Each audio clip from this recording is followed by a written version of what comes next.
At a family birthday dinner, my dad called me a dropout in front of everyone and laughed while the room stayed silent. They thought I was the failure who walked away from college and ruined my future. I kept quiet for years. That night, one simple question revealed the truth. I wasn't just doing fine. I was the CEO of the company my brother-in-law worked for. The silence that followed changed our family forever. I wasn't even out of my jacket when my dad said it. The words cut through the general hubbub of the family gathering, a familiar, sharp-edged tool he wielded with the precision of a surgeon and the cruelty of a stranger. Didn't know they let dropouts in here. A few relatives laughed. It was a brittle, nervous laughter, the kind that people use when they don't want to rock a boat they've been sailing on their whole lives.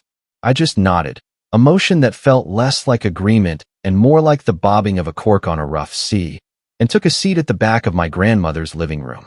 I'd been expecting it, in a way. You always expect the weather when you live in a storm. My dad, Richard, was a master of the opening salvo.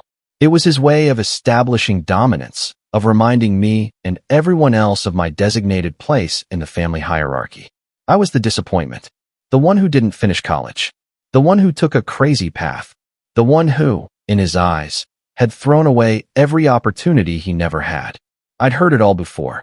The words themselves had lost their sting over the years. It was the weight behind them, the years of accumulated disapproval that pressed down on my shoulders.